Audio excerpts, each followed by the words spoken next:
Hi everybody, welcome to my loft on this March 12th, 2026. I'm Rusty Blackwood and I'm here to do my St. Patrick's Day video for y'all and kind of touch on a few things today. I'm starting promotion for my prequel to my autumn series called Before the Grandeur, The Making of a Horsemaster, which is going to be releasing this coming June. And so it's time to start bringing a little bit more awareness to it. And so I'm just going to do a quick model of what I've got on today. Very, very laid back. Just a sweater and trousers. And hopefully you can see this all. I might have to put the overhead light on. These are black suede trousers from Guillaume of Canada, from Montreal. A very, very well applauded designer, Canadian designer. I have a few of his pieces, and very, very tapered legs. And back to my old setup here. So hopefully I don't go too far back and fall down the stairs, as I said in a previous video. Now wouldn't that be something to witness? Very, very form-fitting. And my sweater is, I think, from Reitman's. I've had this sweater excuse me, a very, very long time. It is very in keeping with this time of the year and St. Patrick's Day. It's got a beautiful green design woven through it that in places resembles shamrocks.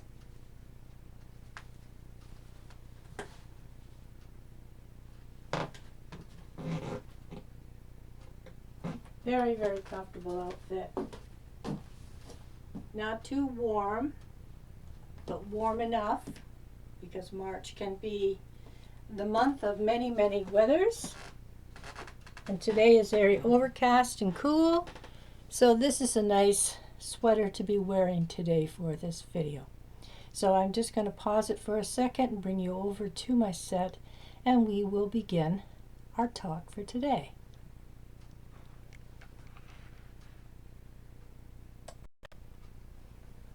And we're back. And get myself comfy here. Oh my goodness. These kind of days, a little dreary. I don't know if I have the temperature registering here. Yes, I believe it says 30. Oh my goodness. Would help to see. 35 degrees Fahrenheit. So it's a chilly one. As I've said in prior videos, I can do Celsius, but I can't be arsed with it. So I have things set to Fahrenheit, the imperial system, and to each their own. I think that's the way things should be left, to each person their own choice of whatever they would like to do. It shouldn't be mandatory to be Celsius nor imperial, so leave it to the individual to choose which system they would like to follow. But then again, I suppose it would be too involved or too costly, probably, in other words, for retailers and that, if they had to put things out in both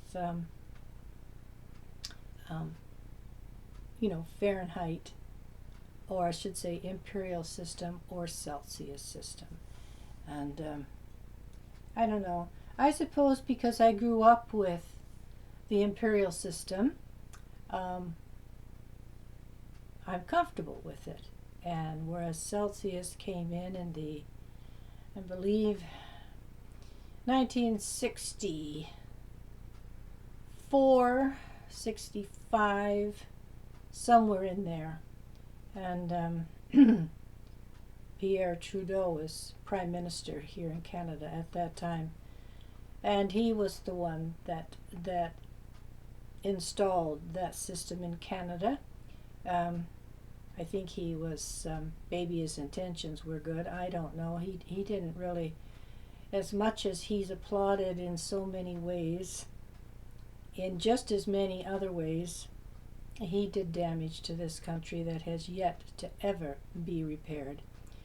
And so, but I'm not going there. I've sort of made a pact with myself that what is going to happen is going to happen, and as long as you know that God is in control, regardless of what comes our way, we're going to be okay, because God is in control and He wins out in the end. So it's just a bummer when you stop and think of what we may be asked to go through until that time. And of course many of us won't see it, but for those who will, my main concern is that my children have a decent future, my grandchildren have prosperity and a decent future, and my little great-grandsons have a future to be able to grow up in and do whatever they choose to do, like I was given. And I don't think that is asking too much. And so with faith and prayer, I'm sure that will come to pass. So I'm going to have some coffee today, finally some warm coffee, good and warm coffee, in my giant rusty cup. So cheers, everybody. Happy St. Patrick's Day.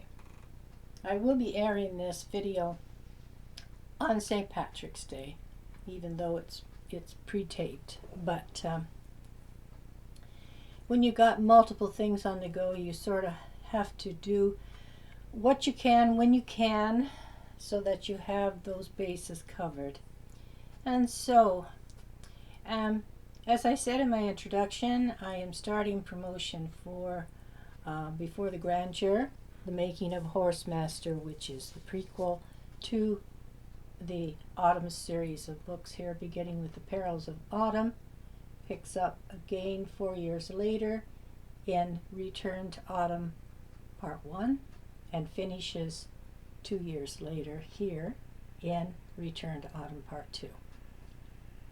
But Before the Grandeur is the prequel to this series of books.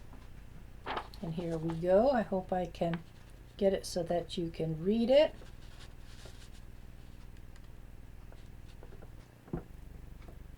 The camera is good to refocus and come back into focus.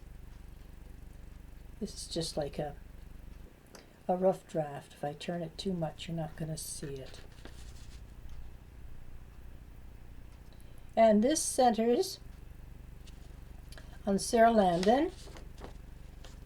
Beginning, you meet him at birth, but then as he grows, you meet him as the story tells of him as a young man, until he becomes the Cyril you meet in the Perils of Autumn. And the reason that I decided to write a prequel, when I finished Return to Autumn, I decided I wasn't finished with Cyril.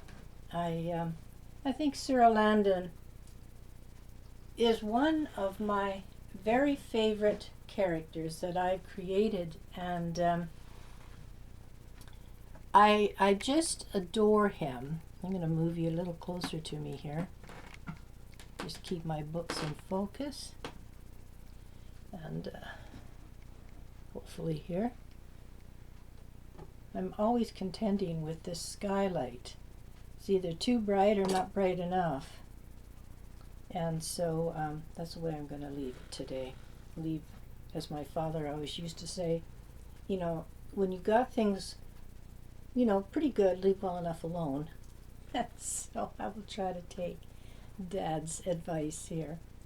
I'm hoping y'all like my shamrock earrings here today that I'm wearing.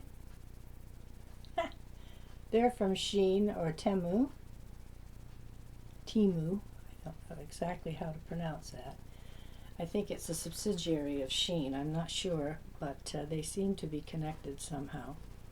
And so anyway, getting back to Before the Grandeur, and I wanted to talk more about Cyril. Cyril is the basis, really, of the Perils of Autumn series, even though it centers around Autumn Leaves, the young registered nurse who comes to Landon Manor to care for Cyril's then terminally ill wife. And the story begins in 1970, although there are flashbacks to 1946 when Autumn is born, and her childhood and her mother Abigail. She was born to, Autumn was born to a non-wed mother, unfortunately. Things had happened, and before Abigail could get married, she lost her fiance, and so she has Autumn. Autumn is born in 1946 in Lexington, Kentucky, and because of the time in society, being a not-wed mother was a ridiculous black strike against a person, and you're just ostracized from society and shut out. And Abigail had a difficult time trying to make a living, and she finally meets kindly Lucy Perkins, who runs a woman's clothing shop in Lexington, lives over top of her shop and has an extra room, and she takes pity on Abigail and little Autumn, takes them in, and gives Abigail employment in her store, and helps Abigail with little Autumn. And time goes on, and as you move with it, Abigail works in the store, and Lucy, when Lucy passes, she leaves the store to Abigail. And so Abigail becomes the owner of Lucy's dress shop, and has enough income to be able to put Autumn through nursing school. And Autumn graduates in 1970 as a registered nurse, and works briefly in a couple of the local hospitals of Lexington, and is sent out on a personal assignment to Landon Lawn Stables, to Landon Manor, to care for Cyril Landon's terminally ill wife. And that's how Autumn comes to be there. And that's how Cyril meets Autumn. And but I wanted to tell more about Cyril and Cyril's life, and how the struggles he endured, both him and Agnes Harris, because they were children together. They grew up together. Agnes is 1 year older than Cyril, and lived 2 streets back of Cyril in South Woodchester, a very depleted village.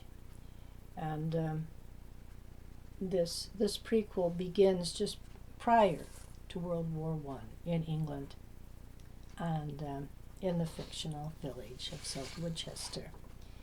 And And so you will find out about Cyril's early beginnings and the poverty he was born into. Was raised without his mother. His mother passed when he was just I believe, a year old or 2 years old, somewhere in there. I'd have to refer to the book because it's been quite some time since I started this prequel. And so you meet Cyril at birth, a little baby at birth, and in 1913. And as he grows, he knows, as he gets old enough, he realizes that if he stays where he is, his life is going to be like that of his father, who worked at a local farm, just as a laborer at a local farm. It's a horse farm, and it grows crops for the village through the help people in to get through the war for food. And Cyril, when he gets older, right around 18, he decides, like, this is not where I want to be. And so, but he knows he has to have money in order to get away. And so he goes to the farm where his father works and applies for a job there as sort of I would guess you would call it a horse wrangler. And he finally gets this job. And so he goes through a lot.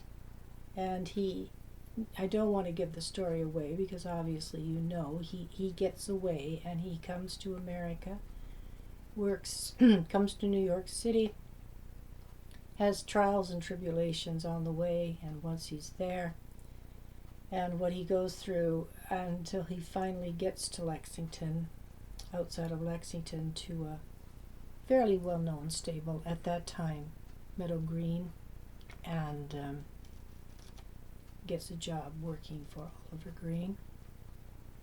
And so you get a taste of what life was like back for people around the time of the First World War, right up through the Second World War, and what it was like for people.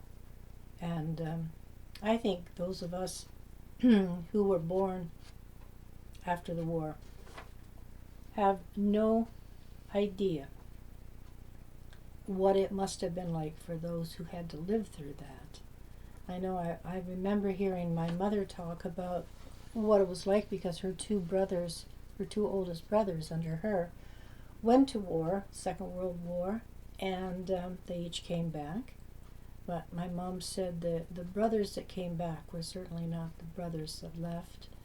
I could only imagine what they must have gone through, and the horrific things that they witnessed, and what it was like for them, what it would have been like for everybody involved with that at that time, those that were there, families of those that were there.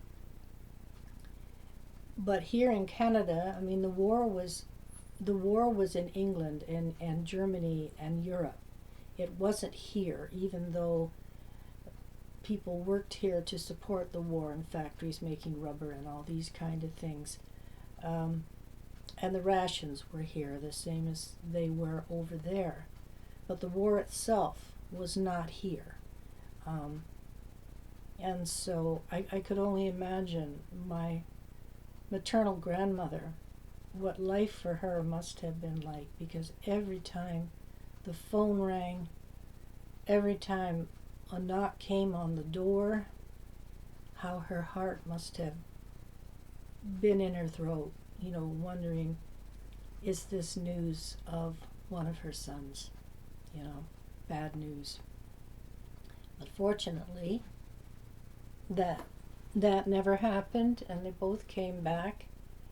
And I was quite close to my the younger of the two, Uncle Melv, and he used to come down to the farmhouse at Grandpa's usually once a month, sometimes a little, maybe once every 6 weeks or something like that. And I would ask him all kinds of things about the war. Must have made a bloody nuisance of myself, but he never, he would answer. I'm sure he was answering me honestly, and until he had enough, and then he wouldn't talk about it anymore, or he would leave. And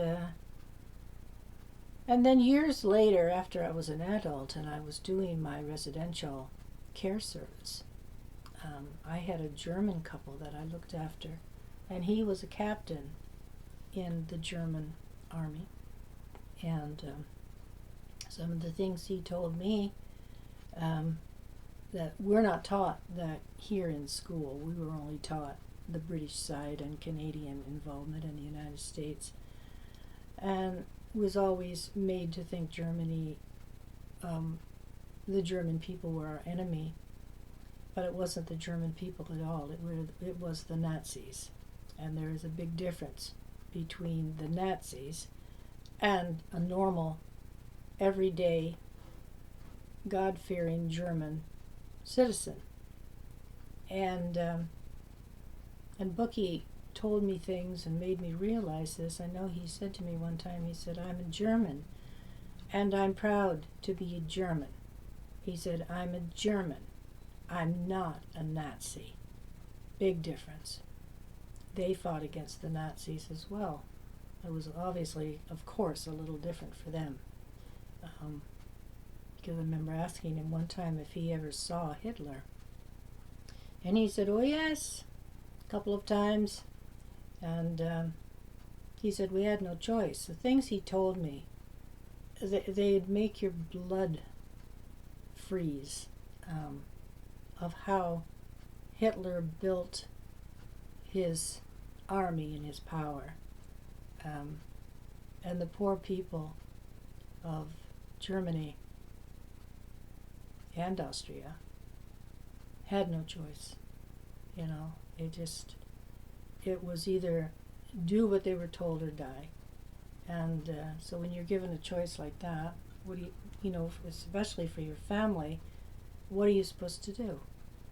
And so I learned a lot, and I remember saying to Bookie at the time, you should really go around and speak at the different public schools around and talk about this and tell kids. Because I said, we're not taught that here. We're only taught the one side. We're not taught both. And we're taught about what happened, of course, but not from a German citizen's point of view that was there and witnessed this, what it was like and how it come to be. Because I said, we're not taught that, and so we don't know. And of course, because we don't know, we're naive, and there's no excuse for naivety. Because nowadays, even back then, there was all kinds of ways of finding out. There was encyclopedia. Of course, nowadays, it's dear old friend Google. And so you can find out anything you want to find out. And so, but when there's no incentive to even try to find out, then of course people don't. So there's all kinds of people that obviously don't know. And that is too bad, because if you don't learn your mistakes from the past, how are you gonna save yourself from repeating them? And so I talk a lot about that in Before the Grandeur, and Cyril's very early beginnings and how he comes to be a professional celebrated horsemaster that he is whom you meet in the Perils of Autumn. So this is the cover. Again, I'm trying to, hopefully you can see it well as you can. And I am starting to promote this. I've got a good friend online that's been doing some like 10-second clips of my books. He's done for Passions in Paris, Revelations of a Lost Diary, although he's doing it under Passion in Paris, same book. And so he asked if there was anything else that I would like, and so I had spoke about the prequel Before the Grandeur. So he did one and sent to me this morning, but it's great, and I will be sharing that as soon as he perfects it a little bit better, because the boy that he has in it is just a little too young to be doing what he's doing in the clip, because as I say, Cyril was 18 when he first started working with horses, and come to find the special connection he has with them that allows him to go on and become a successful professional horsemaster. And that's not accumulated overnight. It takes many years. And so that is my video for today. St. Patrick's Day is also my youngest son Jason's birthday, and he's going to be celebrating his 50th birthday on St. Patrick's Day next week. So help applaud my boy. It just doesn't seem possible that I have my youngest boy is coming 50. And I don't know. Well, life goes on. The years go by, and before you realize it, you turn around and look and stop and think and wonder, where on earth has all this time gone so quickly? But that is life. And both of my sons have given me wonderful grandchildren, and in turn my two oldest grandchildren have given me wonderful, incredible, gorgeous, handsome little great-grandsons.